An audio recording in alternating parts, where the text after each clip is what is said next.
Assalamualaikum warahmatullahi wabarakatuh. Bagaimana anak-anak kabarnya hari ini? Sehat semua ya? Alhamdulillah. Nah, sebelum pembelajaran kita mulai, mari kita berdoa bersama-sama terlebih dahulu. Silahkan ketua kelas bisa memimpin doa. Raditu billahi robba wa bil islami dina wa bil qur'ani imama wa bi muhammadin nabiyya wa rasulah. Rabbi zidni ilma warzuqni fahma. Amin. Ibu absen terlebih dahulu ya.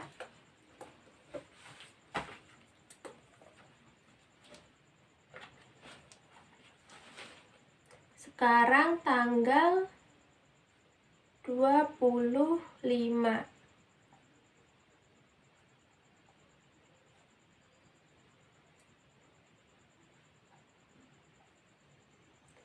Aditya masuk? Ya, Aditya. Aini. Mana Aini? Ya, Aini. Azriel? Ya, masuk. Citra Ayu. Mana Citra Ayu? Ya. Dian Arista. Ya, Dian Arista. Lalu ada Kurnia Indah. Ya. Zulfa Atskia. Ya. Masuk semua ya hari ini? Oh iya, materi minggu kemarin kita sampai apa ya? Masih ada yang ingat? Oke, bab 4. Ibu harap kalian masih ingat materi yang minggu lalu kita pelajari. Jadi hari ini kita akan fokus membahas tentang bab 5, yaitu tentang perjuangan dakwah Rasulullah di Mekah. Silahkan kalian bisa buka buku LKS-nya. Ini ya, bawah semua ya. Oke, kita buka halaman 49. Meneladani perjuangan Rasulullah Shallallahu Alaihi Wasallam di Makkah. Jadi ibu akan menjelaskan mengenai perjuangan Rasulullah di Makkah. Kalian silahkan bisa mencatat poin-poin yang kalian anggap penting. Oke, jadi dalam meneladani perjuangan Rasulullah di Makkah ini ada 5 poin penting yang akan kita bahas. Yang pertama ada substansi dakwah Rasulullah. Yang kedua, strategi dakwah yang dilaksanakan oleh Rasulullah. Yang ketiga ada bentuk pemberontakan dari kaum kafir Quraisy terhadap dakwah Rasulullah. Nah, yang keempat ada perjanjian Aqabah. Yang kelima, hijrahnya kaum muslimin. Oke. Oh ya, ibu akan menampilkan PowerPoint dulu ya.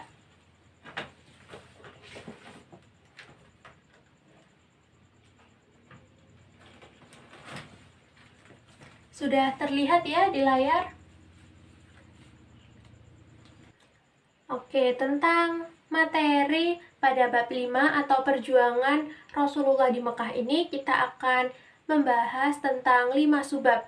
Yang pertama ada substansi dakwah Rasulullah. Nah, dalam substansi dakwah Rasulullah ini ada 2 poin penting. Yang pertama adalah diangkatnya Nabi Muhammad menjadi Rasul dan pokok-pokok ajaran. Nah, yang pertama tentang diangkatnya Nabi Muhammad menjadi Rasul. Jadi Nabi Muhammad diangkat menjadi Rasul pada saat beliau berusia 40 tahun. Ya, wahyu pertama yang diturunkan melalui perantara malaikat Jibril ini adalah surat Al-Alaq ayat 1 sampai dengan 5. Ya, ibu yakin kalian pasti sudah tahu kisah ini, kalian juga sudah hafal surat Al-Alaq, pasti ya. Ya, jadi diturunkannya wahyu pertama tersebut menjadi titik awal dari perjuangan dakwah Rasulullah dan juga sebagai tanda bahwa Rasulullah itu Nabi Muhammad sudah diangkat menjadi Rasul Allah, begitu ya. Ya, nah Setelah turun wahyu pertama tersebut, Rasulullah merasa kebingungan karena belum terdapat perintah yang jelas tentang apa yang harus dilakukan selanjutnya oleh Rasulullah. Nah, Rasulullah mengalami masa kebingungan selama kurang lebih 2,5 tahun. Hingga pada akhirnya turunlah wahyu kedua, yaitu surat Ayo, siapa yang tahu? Ya, surat Al-Mudaththir ayat 1 sampai dengan 7 yang menjelaskan atau memerintahkan Rasulullah untuk mendakwahkan ajaran Islam. Nah, setelah turun wahyu yang kedua itu atau surat Al-Mudaththir, lalu Rasulullah mulai menyebarkan agama Islam kepada karib kerabat, handai taulan maupun sahabat-sahabat beliau, ya, dengan dakwah secara sembunyi-sembunyi. Nah, berkat kegigihan Rasulullah dalam mendakwahkan ajaran Islam, maka orang-orang mulai tertarik untuk belajar agama Islam dan juga mereka mulai menerima Islam. Akhirnya mereka ingin masuk Islam, begitu ya. Dan orang-orang yang pertama masuk Islam disebut, ayo Mbak Aini, ya, as-sabiqunal awwalun, orang-orang yang pertama kali masuk Islam. Kira-kira sudah ada yang tahu siapa saja yang disebut sebagai as-sabiqunal awwalun? Ya, Khadijah itu dari kalangan perempuan atau istri dari Rasulullah sendiri ya. Lalu ada Abu Bakar, ya, Abu Bakar As-Siddiq. Ya, ada Ali bin Abi Thalib. Lalu, ayo Mbak Zulfa, siapa? Ya, Zaid bin Harithah, betul. Itu ya tadi nama-nama tadi yang termasuk ke dalam as-sabiqunal awwalun atau orang yang pertama-tama masuk Islam. Ya, poin yang kedua selanjutnya yaitu ada pokok-pokok ajaran agama Islam. Jadi dalam pokok ajaran agama Islam ini ada dua yang didakwahkan oleh Rasulullah. Yang pertama ada akidah. Ya, akidah. Akidah ini merupakan sesuatu yang sangat dipertaruhkan oleh umat Islam. Jadi akidah salah satu ayat yang menyatakan bahwa Rasulullah harus menyampaikan akidah atau keimanan ini kepada kaum muslimin adalah surat Al-Ikhlas ayat 1 sampai dengan 4. Akidah atau ketauhidan ini sangat melekat di hati Rasulullah dan juga para pengikut-pengikutnya. Begitu. Nah, yang kedua ada akhlak mulia. Akhlak mulia ini dicontohkan langsung oleh Rasulullah. Jadi Rasulullah ini merupakan suri teladan yang sangat ideal dalam hal akhlak mulia. Ya, jadi Rasulullah itu tidak hanya menyuruh kita agar umat muslim itu memiliki akhlak mulia, tapi Rasulullah juga terjun langsung untuk memberikan contoh bagaimana cara memiliki akhlak mulia, sehingga beliau sangat pantas dijadikan teladan utama begitu. Oke, yang selanjutnya poin yang kedua atau subbab yang kedua ya, tentang strategi dakwah yang dilakukan oleh Rasulullah ketika mendakwahkan Islam. Jadi ada dua strategi. Yang pertama adalah strategi dakwah secara sembunyi-sembunyi. Jadi Rasulullah mendakwahkan Islam secara sembunyi-sembunyi kurang lebih selama 3 tahun di rumah Arqam bin Abi Arqam. Ya, dan orang yang pertama kali menerima Islam pada saat itu disebut dengan as-sabiqunal awwalun. Ya, yang kedua ada strategi dakwah secara terang-terangan. Ya, strategi dakwah secara terang-terangan ini dilakukan oleh Rasulullah ketika beliau mendapatkan wahyu surat Al-Hijr ayat 94 dan Al-Baqarah ayat 67 yang isinya bahwa memerintahkan agar Rasulullah itu mulai mendakwahkan Islam secara terang-terangan. Ada dua cara yang dilakukan Rasulullah dalam berdakwah secara terang-terangan. Yang pertama adalah mengundang keturunan Bani Hashim untuk menjamu makanan dan mengajak mereka untuk masuk ke dalam Islam. Yang kedua, yaitu mengundang penduduk Mekah untuk berkumpul di Bukit Sofa. Lalu kemudian Rasulullah memperkenalkan mereka ke dalam Islam, dan Rasulullah ingin mereka masuk Islam. Namun banyak pertentangan dari kaum kafir Quraisy. Jadi mereka tidak mau menerima agama yang disebarkan oleh Rasulullah tersebut. Oke, sampai di sini ada yang mau bertanya? Belum ya? Oke, kalau belum kita lanjut. Poin yang ketiga ini ada hubungannya dengan dakwah secara terang-terangan, yaitu adalah bentuk penolakan kaum kafir Quraisy terhadap dakwah yang dilakukan oleh Rasulullah Shallallahu Alaihi Wasallam. Pasti kalian sudah tahu ya, kenapa banyak kaum kafir Quraisy yang sangat tidak setuju atau tidak mau menerima dakwah yang dilakukan oleh Rasulullah ini. Ya, diantaranya karena mereka itu sangat fanatik terhadap ajaran agama nenek moyang mereka. Mereka itu kolot sekali dan tidak mau menerima hal-hal yang baru, ya, seperti agama Islam itu sendiri. Adapun bentuk dari penolakan kaum kafir Quraisy, diantaranya mereka itu menghalang-halangi jalan dakwah Rasulullah. Mereka mencaci maki Rasulullah, bahkan mereka melempari Rasulullah dengan kotoran, dan juga kaum kafir Quraisy itu memboikot kaum muslimin, baik itu dalam bentuk perdagangan maupun dalam bentuk pernikahan. Ya, kita masuk ke poin yang keempat atau subbab yang keempat ya, yaitu perjanjian Aqobah. Jadi perjanjian Aqobah ini ada dua kali perjanjian. Yang pertama perjanjian Aqobah 1 dan yang kedua perjanjian Aqobah 2. Perjanjian Aqobah 1 berlangsung pada tahun ke-12 masa kerasulan Nabi Muhammad SAW. Nah, perjanjian Aqobah ini dilakukan di Bukit Aqobah, yaitu bukit yang terdapat di kota Mekah. Perjanjian Aqobah ini disebut juga dengan Baiat Aqobah. Artinya janji setia yang dilakukan oleh Nabi Muhammad dan juga orang-orang dari Yatsrib atau orang-orang dari Madinah. Nah, pada peristiwa perjanjian Aqobah 1 ini Rasulullah bertemu dengan orang-orang Yatsrib. Ya, lalu Rasulullah itu mendakwahkan ajaran Islam kepada mereka hingga akhirnya mereka mau menerima dan mereka pun masuk Islam.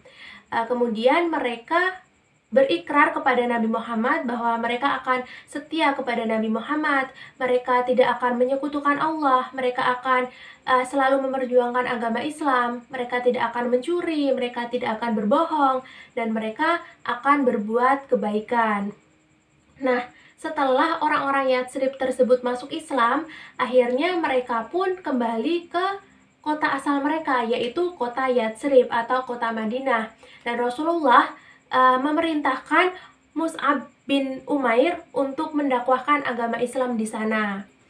Nah, setelah itu pada tahun ke-13 masa kerasulan Nabi Muhammad, datang lagi orang-orang Yatsrib yang berjumlah waktu itu 75 orang. Mereka itu menemui Rasulullah. Mereka meminta agar Rasulullah itu mendakwahkan agama Islam di kota Yatsrib atau kota Madinah. Nah, Rasulullah pun akhirnya bertemu dengan mereka, mengobrol, dan Rasulullah mengiyakan ajakan orang-orang Yatsrib tersebut untuk hijrah ke kota Yatsrib.